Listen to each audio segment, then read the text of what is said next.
Semana passada a gente começou aqui na Resenha da Bola a entrevista com César Sampaio. E estava muito especial, estava muito legal. E agora você tem a segunda parte. Lembrando, na primeira ele falou do começo de carreira, falou da passagem dele pelo Palmeiras, contou a briga do Edmundo com o Antônio Carlos e falou muito mais no nosso papo aqui no Resenha da Bola. Agora fica com a segunda parte. Mas antes, clica aí, se inscreve e faça parte do nosso time aqui na Atlas TV, porque aqui o futebol e a resenha estão na ponta da língua, valeu?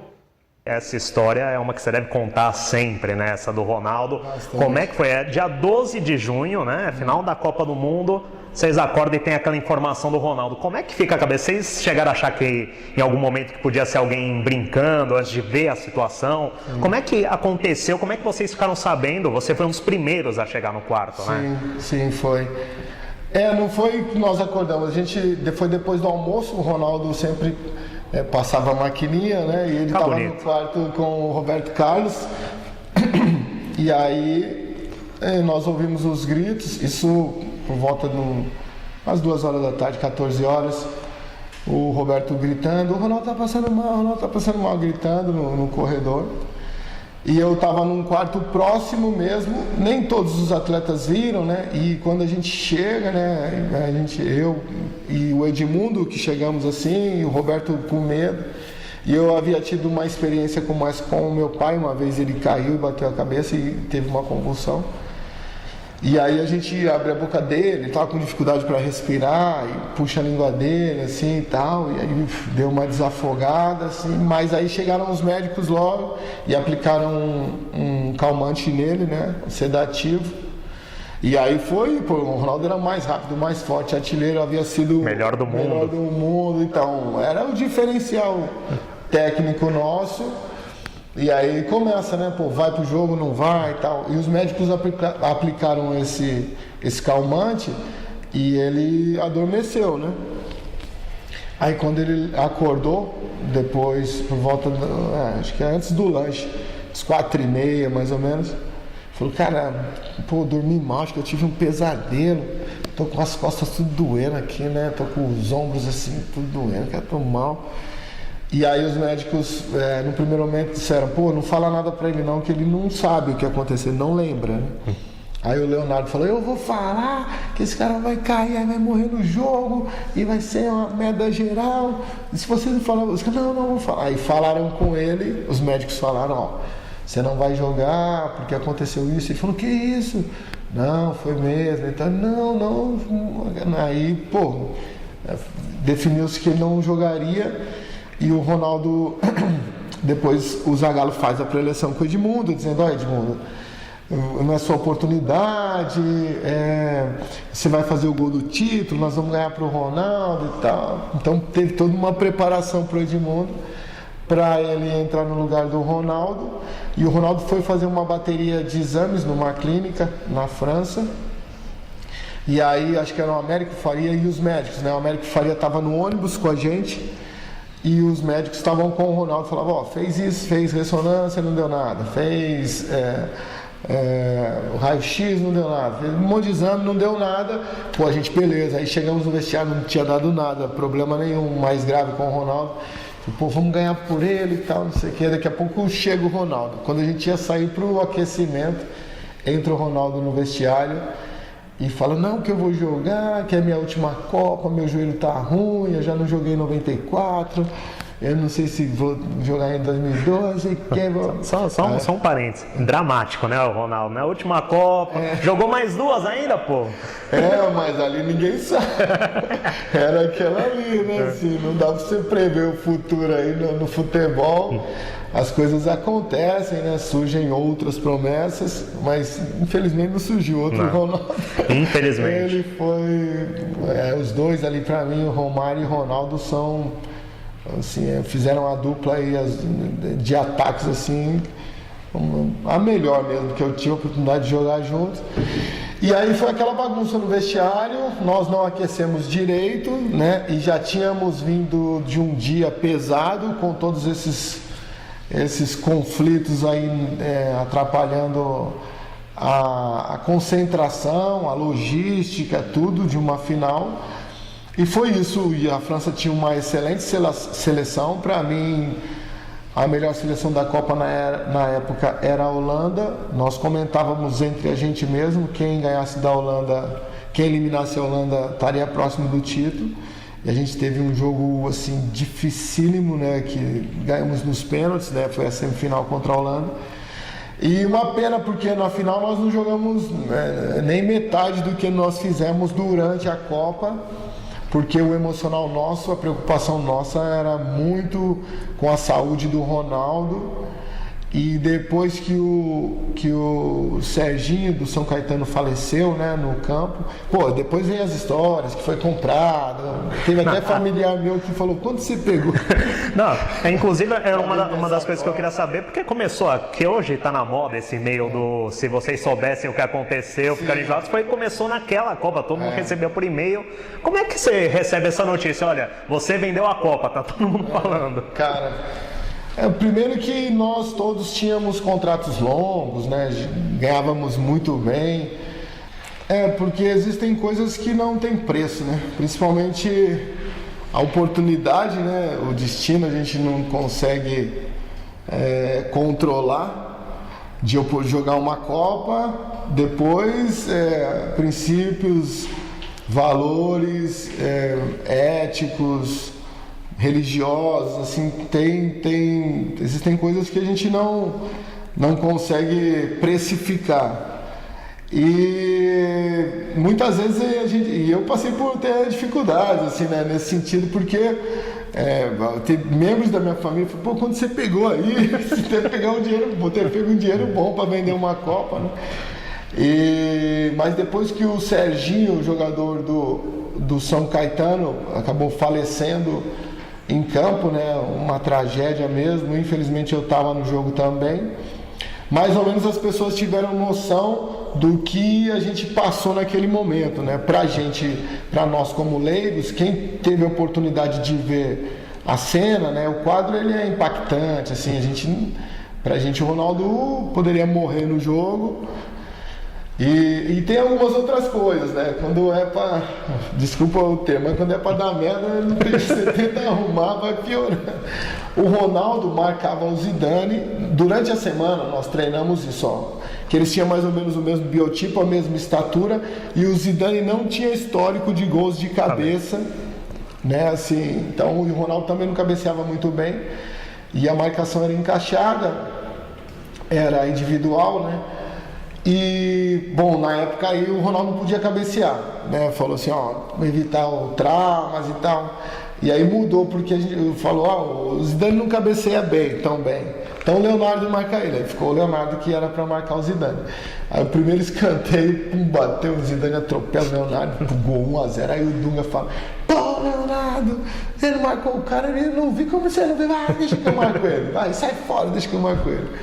Aí, segundo escanteio do outro lado, o Zidane atropela o Dunga, gol 2-0. Assim, foi um dia, né? Uma tarde complicada, um pré-jogo difícil, um início de jogo 2-0 para os caras. Quando não é para acontecer, assim, a gente não consegue deter isso, controlar isso. Mas individualmente foi uma boa Copa. Eu estava no Japão já há 4 anos e sem muitas informações. Depois do Mundial eu tive propostas de alguns clubes, da Inglaterra, da Espanha também. Acabei voltando para o Palmeiras em 99 porque a Parmalat igualou os salários, né, os números que me ofereceram na Europa. Mas particularmente foi uma boa Copa. Eu fui para a seleção da Copa também, né? Tive uma boa atuação. Foi uma lembrança triste da final, mas sou grato aí, vice-campeão do mundo. Eu considero, na minha sala de troféus lá, tá a medalha de vice, tá como um título aí, porque são poucos que conseguem esse número. Tem grandes nomes da história do futebol que não chegaram numa final de Copa, você conseguiu, você tem essa marca. Foi. Perdeu e muito a gente acredita essas circunstâncias, porque aquele time do Brasil, acho que se tudo tivesse corrido normalmente, lógico, não existe o se, né? Mas tudo normal, era para o Brasil ganhar, né? Até porque a gente veio de uma semifinal pesada, a França eliminou Croácia, mas vinha já de um jogo contra um Paraguai complicado, das quartas. E, assim, acho que momento por momento nós vivíamos o melhor momento, só que futebol não é momento, é dentro de campo, né? 11, quando põe os 11 lá, vai pro pau e aí que se definem as coisas. Agora, ainda sobre aquela Copa, 20 anos depois, Michel Platini chega, dá uma entrevista e fala que tudo foi armado para garantir que Brasil e França se enfrentassem na final. Como é que você, que participou daquela Copa, recebeu essa declaração? É muito triste, principalmente, bom, vamos separar duas coisas. Eu, fãzaço do Platini, acho que foi uma das referências de mundo. E um dos caras assim que a qualidade de jogo, né, o espetáculo, ele era assim, Giresse, o Platini mesmo, Tressó, a seleção da França de 78, cara, era fora do normal. Então, sou fãzaço do Platini. Jogava muito. E muito triste, primeiro, por ouvir isso de um ídolo, né? A gente tem que separar as coisas, né? Dentro de campo, sim, mas como gestor, uma decepção mesmo por todo a participação dele em alguns dos esquemas da UEFA. Hoje, recentemente, a gente vê como está o Platini dirigente, né? Sim, então a gente fica triste. E também disso, né? Bom, se houve isso, nós atletas, nós éramos os entre aspas, assim, as marionetes do circo, né? A gente vai para campo tentando fazer o melhor e não tínhamos acesso a essas informações. É difícil você direcionar esse todo pelo nível de exposição, mas o chaveamento, mais ou menos, né? Foi algo conduzido nesse sentido para dar... porque também se o Brasil ou França tivessem perdido um jogo, teriam se encontrado antes, não teria jeito. Dentro de campo, você tem que, às vezes também, a arbitragem, mas acho que no Mundial difícil, se a equipe não atua bem, né, um árbitro conduzir um time a uma vitória, acho difícil. Mas triste, né? Nós sabemos que existe, eu não sou hipócrita, existe dentro de um jogo, existe alguns outros jogos, né? Sujos, muito sujos, e eu só lamento ouvir isso de um ídolo, né? De uma pessoa que influenciou muito na minha formação. Bom, aí você volta para o Palmeiras, sim. Libertadores da América, disputa do Mundial de Clubes. A primeira pergunta que eu faço, você que também atua na Europa, o europeu vê diferente o Mundial mesmo do que a visão do sul-americano? Eles dão menos importância do que a gente? Para o europeu a Champions hoje não mais, né? Porque, como eu falei, através da globalização mesmo, da informação, dessa era digital, mudaram-se um pouco já, né? Mas assim, a competição maior para eles é a Champions League, né? Que condiciona o Mundial, que é a Libertadores para a gente aqui. Na época até então, eu me lembro que os jogadores do Manchester, devido ao fuso horário, às distâncias também, nós chegamos uma semana antes do jogo no Japão, fizemos todo um processo de aclimatação, de preparação para o jogo, de tirar essa diferença de horários, e eles chegaram, o Manchester chegou na véspera, na antevéspera do jogo, fizeram um reconhecimento de campo, e você via os caras todos, né, tranquilos, assim, mais um jogo. Entrando em campo também, né, assim, a gente, vamos lá, e os caras, meio soltos, né, isso que dá mais raiva, assim, que pra gente era um Mundial. Era o jogo da vida. Jogo da vida, e eles não encararam dessa forma, mas... nas disputas entre sul-americanos e europeus, eu acho que um jogo que foi um dos mais iguais, assim, né, onde a gente conseguiu não só jogar de igual para igual, mas ter oportunidades de gol. Tem um gol, no meu ponto de vista, mal no lado do Alex também, que foi legítimo. Enfim, foi um jogaço, cara. A qualidade de jogo foi muito boa. e infelizmente perdemos, mas deixamos uma boa imagem. E isso que você citou, do jogo equilibrado, foi um dos últimos talvez, porque sim, São Paulo e Barcelona de 92 também teve muito equilíbrio, Milan e São Paulo, antes existia esse equilíbrio. Sim. Aí ultimamente foi o São Paulo, o Inter e o Corinthians que conseguiram esse título. Sim. E nos 3 jogos tomaram sufoco e conseguiram achar um gol. Você acha que em algum momento vai conseguir igualar de novo o futebol sul-americano e europeu? Eu acho que não. Porque você tem que considerar o poder econômico desses 2 continentes, né? Não dá para você, invariavelmente, quem tem mais dinheiro tem oportunidade de ter os melhores produtos, né? E não só produtos, mas a mão de obra mais bem qualificada, o entorno também, você acaba tendo a rivalidade do continente, no caso, você acaba subindo a regra, o nível de espetáculo também, poder de aquisição também. Então aí você vai ter jogos melhores, né? Além disso, uma gestão desse todo aí de maneira mais profissional. Então, creio eu que não, que vai ser, não sei, mas vai ser difícil você conseguir, porque hoje as 2 janelas não tem jeito. O time inicia uma competição e no meio dessa competição ele é totalmente desfigurado, mais ou menos o que aconteceu com o Atlético Mineiro, né? A gente, para esse ano, o time é desfigurado aí e não tem nem... E é ao contrário, até muitos dos clubes brasileiros, por gestores desequilibrados em gestão anteriores, dentro da meta do planejamento financeiro, né, do budget aí, do orçamento do ano, está a venda de atletas, né? Então os clubes entram para fazer algumas coisas, né, para conquistar algumas competições e também, dentre elas, para vender 5 atletas durante a temporada para equilibrar o orçamento. Agora, aquele Mundial, teve um certo momento que o Júnior estava encapetado, é isso? Não, ele estava com medo. Eu estava morrendo de medo. Foi um jogo quando o Filipão fez a pré-eleção lá e deu a incumbência para ele de marcar o Beckham, né?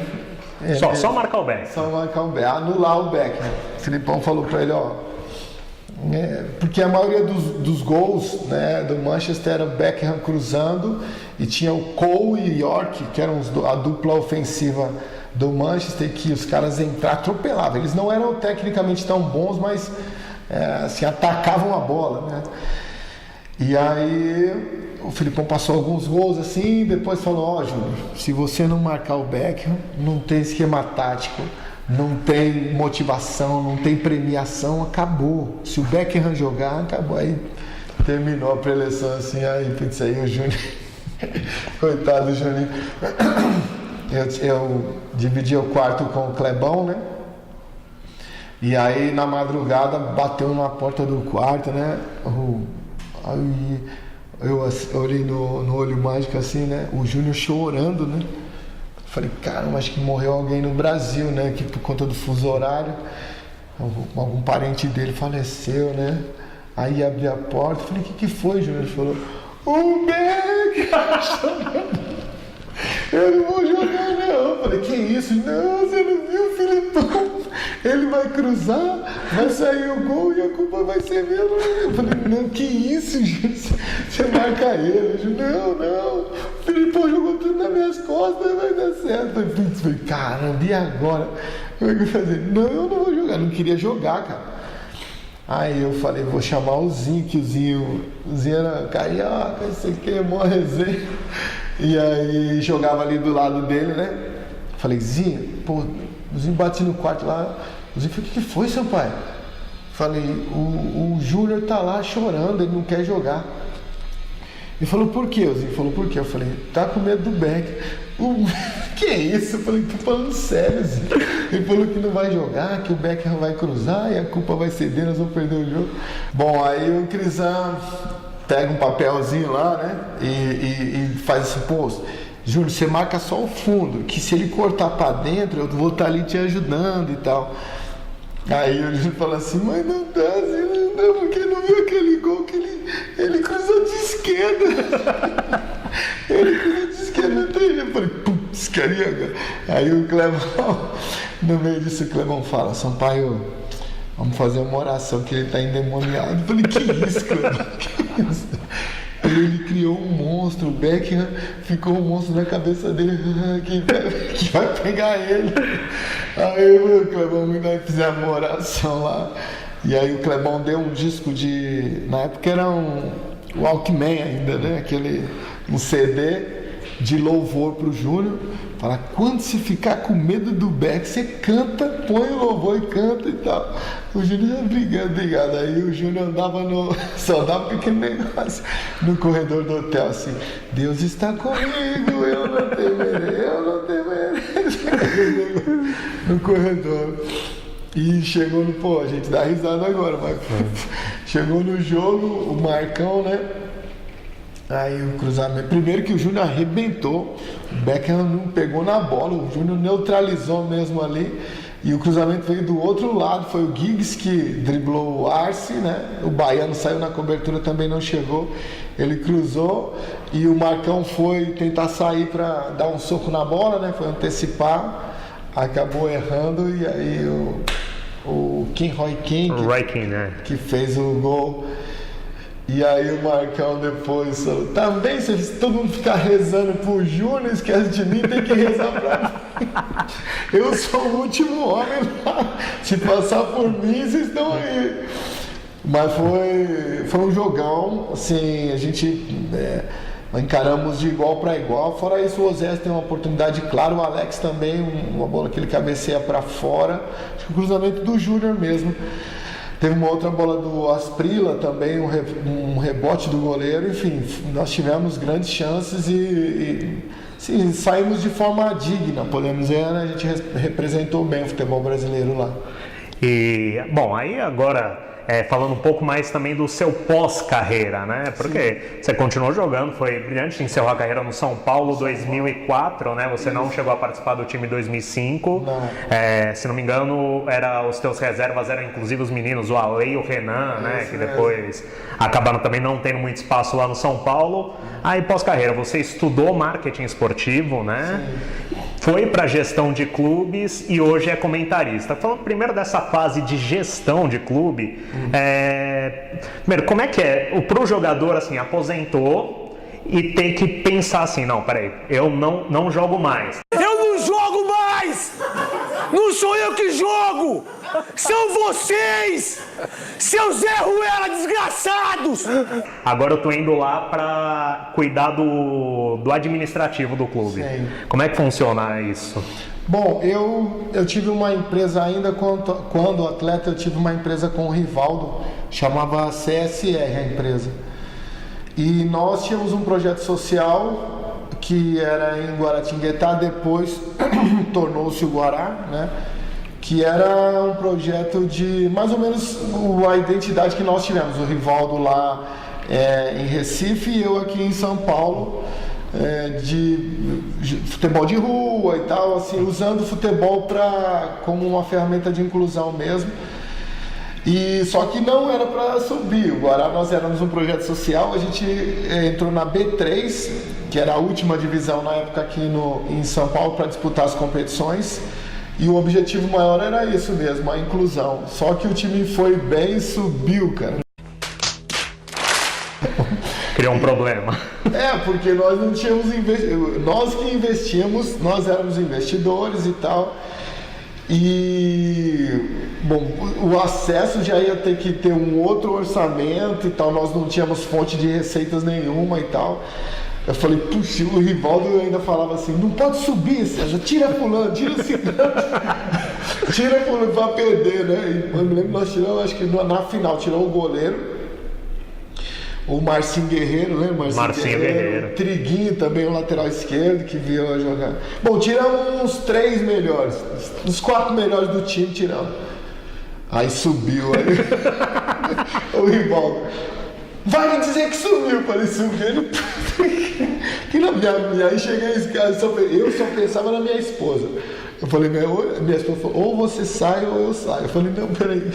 E na cidade, o prefeito me deu a chave da cidade, as rádios querendo fazer entrevista. Como é que a torcida? O ano que vem tem que montar time forte.